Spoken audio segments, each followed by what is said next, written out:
Errepublika, bai, nola funtzionatzen duen, Errepublika bere baloren aldetik hori izaten alda kritikatzeko modu bat, eta bestea garbiena guretzat ez dela gurea, inposatu zaigun Errepublika bat da, frantsesen partetik.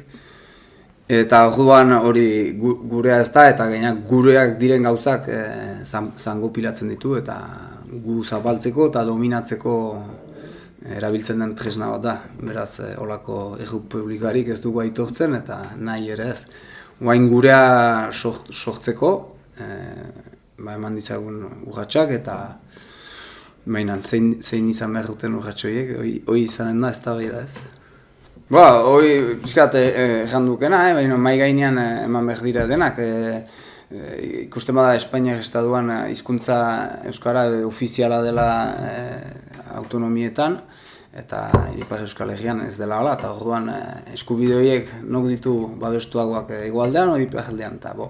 Igual sozial arloan bai, baina hori ere ez dut aski ezagutzen, iruditzen zait gero eta orekatuagoa direla, eta desorekatuagoak gisa guziz sozial arlotik bi aldeetan, aberatsago, pobreago, eta direla mekanismo batzu pixka bat diferentzia horiek goxatzeko, edo gu ez gira mekanismo horietara gelditu behar, gu behar dugu sistema aldatu, eta diferentzia sortzen duen mekanismoa da aldatu behar, denek berdintasunean eta eskubide berak izateko.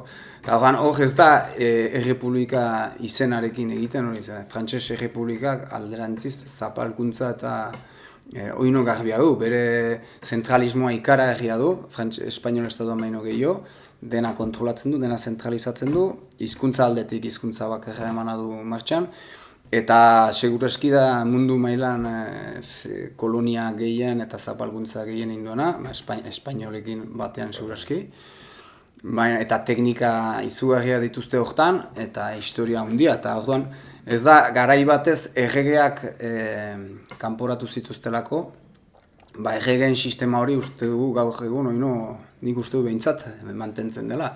Parisen elizoan diren elite guzti horiek, finantza mundua da, garai bateko erregeen modura, eta zapaltzen dute bai beraien populakuntza, frantsesa, eta besteak ere. Orduan, guretzat ez da bat referentzia, eta gaina iraultza erregeak akabatu zituzten iraultza gara jortan, Euskal Herrian, hain zuzen, 3 lurralde hauek, zituzten azken eskumenak eta galdu, eta arrunt asimilatu gehituzte geroztik, orduan Errepublika Frantsesari errespetu guti.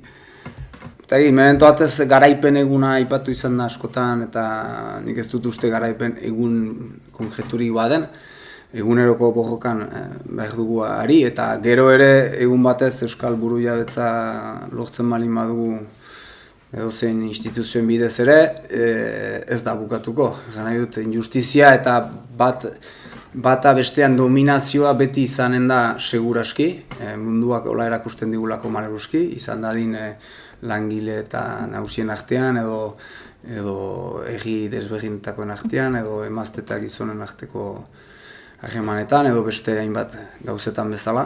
Eta orduan, lujaren salerosketen historioan ere gauza bera da. Eman ditukan adibide guzioiek da, eguneroko borroka, injustizia eta zapalkuntza horiek salatzeko eta albalin bada proposatzeko xuxenago diren gauzak.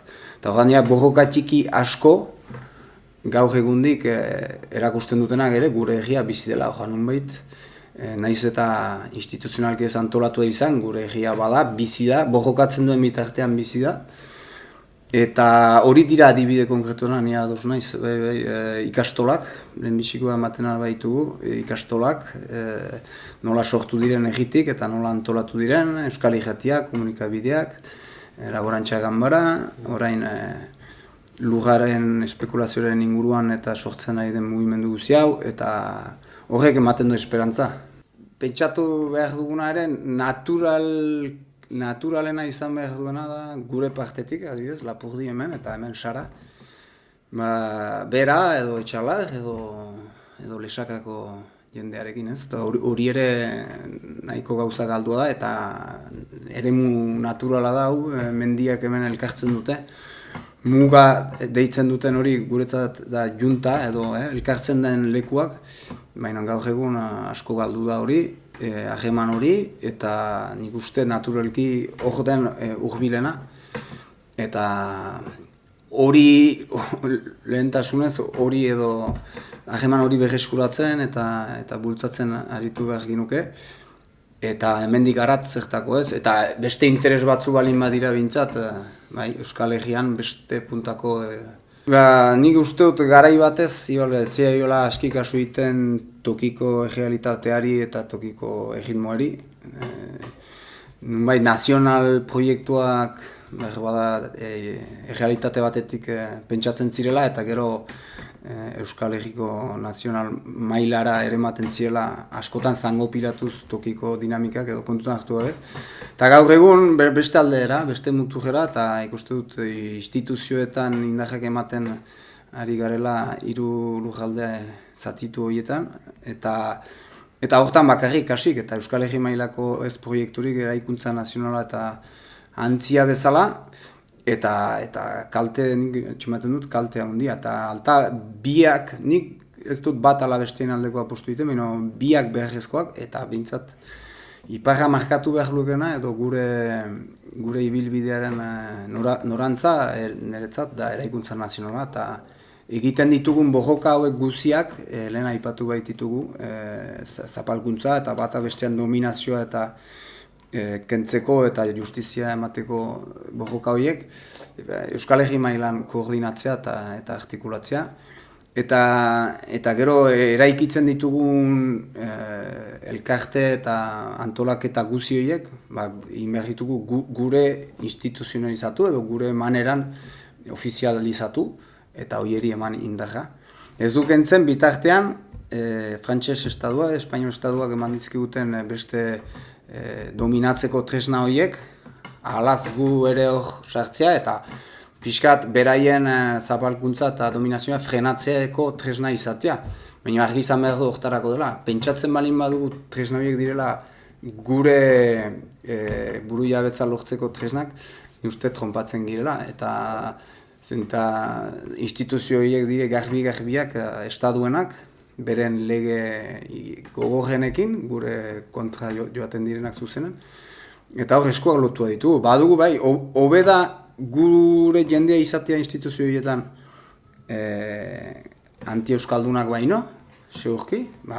Tarte bat badelako, maniogarako, laguntza gehiago euskararen alde, eta ez dakit zer, olako edo lurra zaintzeko politika gauzartago bat, edo olako gauzak. Baina gaineatekoan garbi da gure egia horrek itotzen duela. Lehentasuna eman behar zaio, nire ustez eraikuntza nazionalari, eta sortzen diren borroka txiki guzien koordinazio eta antolaketa bati.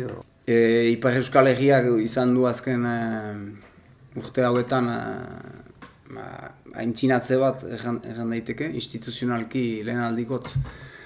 Bere Ipar Euskal Herriko eremua ezagutzen duen zera erkidego bat edo Euskal Elkargo bat sortu da, eta horrek ematen dio indar bat, alde batetik, baina bestetik hori instituzioetako apostuaren edo parioaren bidea hartu du abertzale mugimendu antolatuak gehien bat, eta iruditzen zait hortan bakarrik oinarritzen dela, eta herri mugimendua eta lehen aipatu ditugun independentzia eta Euskal Nazio eraikuntza eta pixkat desagertu direla eta faltan ikusten ditugu. Eta pentsatzen dut badela eztabaida hori bai. Eta hortan nik lehen erraten honana, nik bien beharra ikusten dut, baina gaur egun bakarrean ari garela Ipar Euskal Herrian ere bai, eta ikuste dutana ere, gauza sinpleetan adibidez frantsesek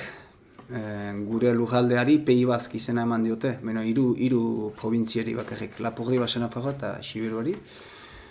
Eta Pays Basque noski Euskal Herria da guretzat, eta Euskal Herriak ditu 7 lurralde. Eta gaur egungo hautetxe abertzale askok ere erabiltzen dute termino hori, Euskal Herria, Pays Basque.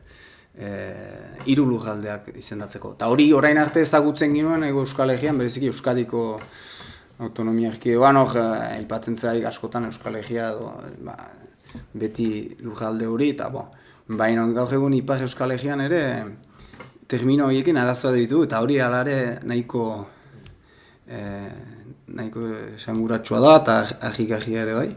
Eta hor ikusten du apostu horrek erematen gaituela Frantziari begira antolatzera eta Frantziari begira eta bestea eskaz dugula.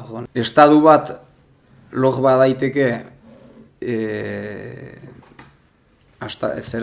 osoki euskaldundua izan gabe Euskal Herria edo Euskara izan gabe, uste dut aukera izanen dela hortan laguntzeko, hain zuzen, herria euskalduntzeko. Adibidez, politikoki adosten dutela, ez dut ikusten sekula ez frantses ez espainol estadua hori adosten euskaldunekin, euskal guaiko instituzioetatik. Zen instituzioekin adira gu menpean atxitzeko, orduan hori ez da posible.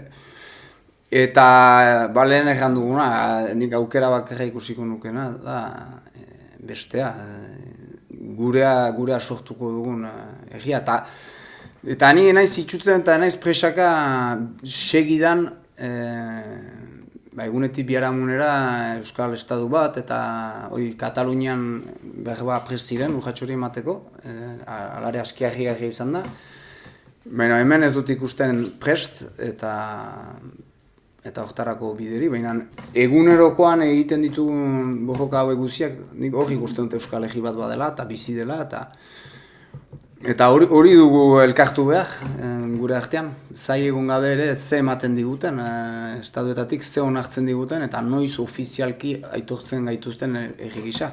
Gu gure burua behar dugu aitortu, gure burua antolatu, eta poliki joan, eta gero ere, lehen ejan dutana, estadu bat edo antolatzen alko balin bada Europa mailan adibidez Euskalduna, segituko dute injustiziak eta diferentziak eta zapalketak, segur da, orduan horrek ez du dena konponduko.